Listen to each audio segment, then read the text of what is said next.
कुर्नी के उपचुनाव में भारतीय जनता पार्टी ने अंततः जीत हासिल कर ली।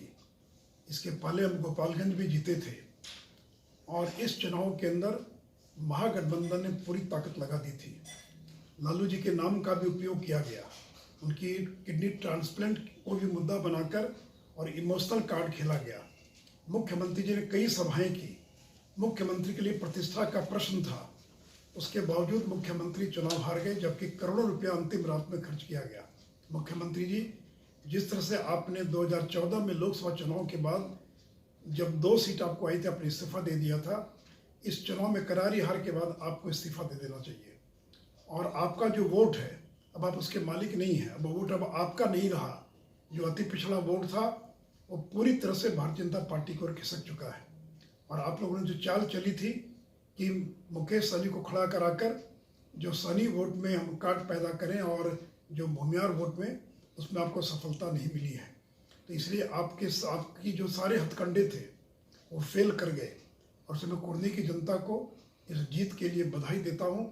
और जो बीजेपी के कार्यकर्ता जो दिन रात लगे इस चुनाव के अंदर केदार गुप्ता की जीत के लिए, उसके लिए मैं केदार गुप्ता जी को और कार्यकर्ताओं को भी बधाई और धन्यवाद देता हूँ। बिहार के पूर्व डिप्टी सीएम नीतीश कुमार के कभी बेहद खास सहयोगी रहे सुशील कुमार मोदी का यह बयान ध्यान से सुनिए। और कुर्नी विधानसभा उपचुनाव का नतीजा जैसे ही सामने आया है, सुशील कुमार मोदी ने दो टूक कर दिया है कि नीतीश कुमार का जनाधार बचा नहीं है, इस्तीफा दे दीजिए नीतीश जी। सुशील कुमार मोदी जानते हैं कि यह सही वक्त है नीतीश कुमार के ऊपर चोट करने का। सुशील कुमार मोदी कोई भी मौका नहीं छोड़ते हैं नीतीश कुमार के ऊपर हमला बोलने का, जब से वो गए हैं लालू यादव के परिवार के साथ। और इस बार फिर उन्होंने हमला बोला है, निशाना साधा है और क्या कुछ कहा है, यह बयान आपको फिर से सुनवाएंगे। लेकिन इस बार जो सुशील मोदी कह रहे हैं, इसमें बहुत अचरज मत करिएगा जब आरजेडी की तरफ से भी यह मांग थोड़े दिनों में उठने लगे। क्योंकि इस वक्त जब कुर्नी विधानसभा उपचुनाव का रिजल्ट आ गया है, तो सबसे अधिक अगर कोई चिंता में होगा तो और कोई नहीं बल्कि तेजस्वी यादव होंगे। तेजस्वी यादव जो बिहार में अगस्त के पहले के दौर में देखिए फेवरेट माने जाते थे, उनके जनाधार में कमी आ रही है। तो इसका मतलब कहीं यह तो नहीं हुआ कि नीतीश कुमार के साथ जाने के बाद तेजस्वी भी बिहार की जनता के नजरों से उतरते जा रहे हैं। सुशील मोदी क्या कुछ कर रहे हैं, आइए एक बार फिर सुनवाते हैं आपको। कुर्नी के उपचुनाव में भारतीय जनता पार्टी ने अंततः जीत हासिल कर ली। इसके पहले हम गोपालगंज भी जीते थे और इस चुनाव के अंदर महागठबंधन ने पूरी ताकत लगा दी थी।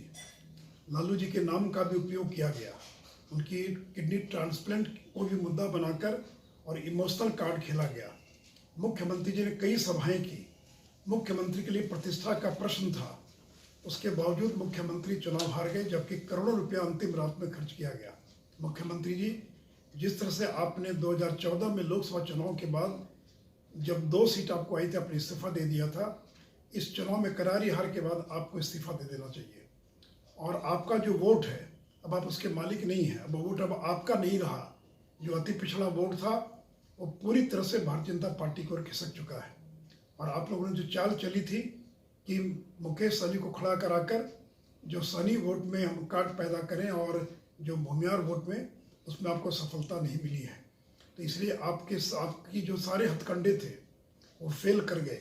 और उसमें मैं कुर्नी की जनता को इस जीत के लिए बधाई देता हूँ। और जो बीजेपी के कार्यकर्ता जो दिन रात लगे इस चुनाव के अंदर केदार गुप्ता की जीत के लिए, उसके लिए मैं केदार गुप्ता जी को और कार्यकर्ताओं को भी बधाई और धन्यवाद देता हूँ।